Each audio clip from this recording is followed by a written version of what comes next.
కొన్ని రోజుల రష్మిక పేరు సోషల్ మీడియాలో ట్రెండింగ్ లో ఉంది. విజయ్ దేవరకొండతో నిశ్చితార్థం, త్వరలో విడుదలకు సిద్ధమవుతున్న సినిమాల కారణంగా ఫ్యాన్స్ ఆమెపై ప్రత్యేక ఆసక్తి చూపుతున్నారు. ఇదే క్రమంలో రష్మిక ఇటీవల విడుదలైన కామా సాంగ్ గురించి ఒక ఆసక్తికరమైన వివరాన్ని అయితే పంచుకున్నారు. ఆమె ఓ సోషల్ మీడియా పోస్ట్ లో ఓ పాట వెనుకున్న కథను వెల్లడిస్తూ దర్శక నిర్మాతలు అనుకోకుండా తీసుకున్న నిర్ణయం వల్ల పాట ఇలా ఫైనల్ అయిందని చెప్పారు. రష్మిక మాట్లాడుతూ తామా షూటింగ్ కోసం 12 రోజుల పాటు ఒక అద్భుతమైన లొకేషన్ లో పనిచేశారు.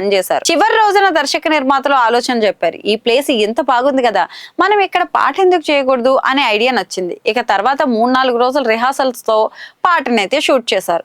ఫలితం చూసి అందరూ ఆశ్చర్యపోయారు. ఎందుకంటే మొదట ప్లాన్ చేసిన వాటికంటే పాట మరింత బాగా వచ్చింది. ఇక రష్మిక ఈ పాటలో పాల్గొన్న అందరికీ అభినందనలు అయితే తెలిపారు. ఆమె చెప్పారు, మీరు థియేటర్ లో ఈ సాంగ్ ను ఆస్వాదిస్తారని ఆశిస్తున్నాను. తామా సినిమాలో రష్మిక, ఆయుష్మాన్ ఖురానా జంటగా నటిస్తున్నారు. ఆదిత్య సర్పోతార్ డైరెక్షన్ లో తెరకెక్కుతున్న ఈ రొమాంటిక్ చిత్రంలో ప్రేమ ప్రధాన కథాంశంగా ఉంటుందనే కాకుండా కొన్ని అద్భుతమైన శక్తులతో కూడిన సీన్లు కూడా ఉంటాయి. ఈ సినిమా అక్టోబర్ 21న ప్రేక్షకుల ముందుకు రాబోతుంది. అలాగే రష్మిక మరో సినిమా ది గర్ల్ ఫ్రెండ్ కూడా నవంబర్ 7న రిలీజ్ కి అయితే సిద్ధమవుతుంది. మరి ఈ 2 చిత్రాలతో రష్మిక తన ప్రెజెన్స్ ను బాలీవుడ్ లో మరింత పటిష్టం చేసుకోవడానికి సంసిద్ధమవుతోంది.